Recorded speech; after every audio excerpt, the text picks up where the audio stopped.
Hi, మరమరాలతో మైమరిపించే spongy dosa.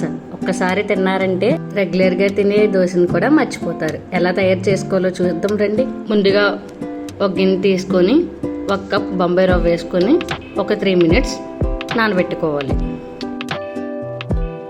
ఇప్పుడు మరొక గిన్నెతో వాటర్ తీసుకుని 2 కప్స్ మరమరాలు వేసుకొని ఒక 3 మినిట్స్ నానిన తర్వాత వాటర్ సపరేట్ చేసుకుని స్మాష్ చేసుకోండి.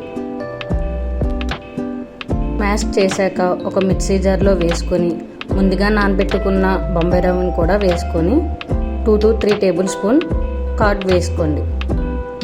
మీకు ఇష్టం లేకపోతే స్కిప్ కూడా చేయొచ్చు. గ్రైండ్ చేసుకొని ఒక గిన్నెలోకి వేసుకోండి.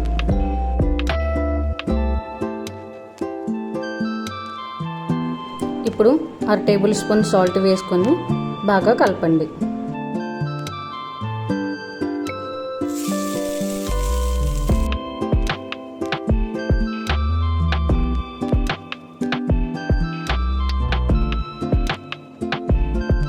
చూడండి ఎంత ఈజీగా వస్తుందో.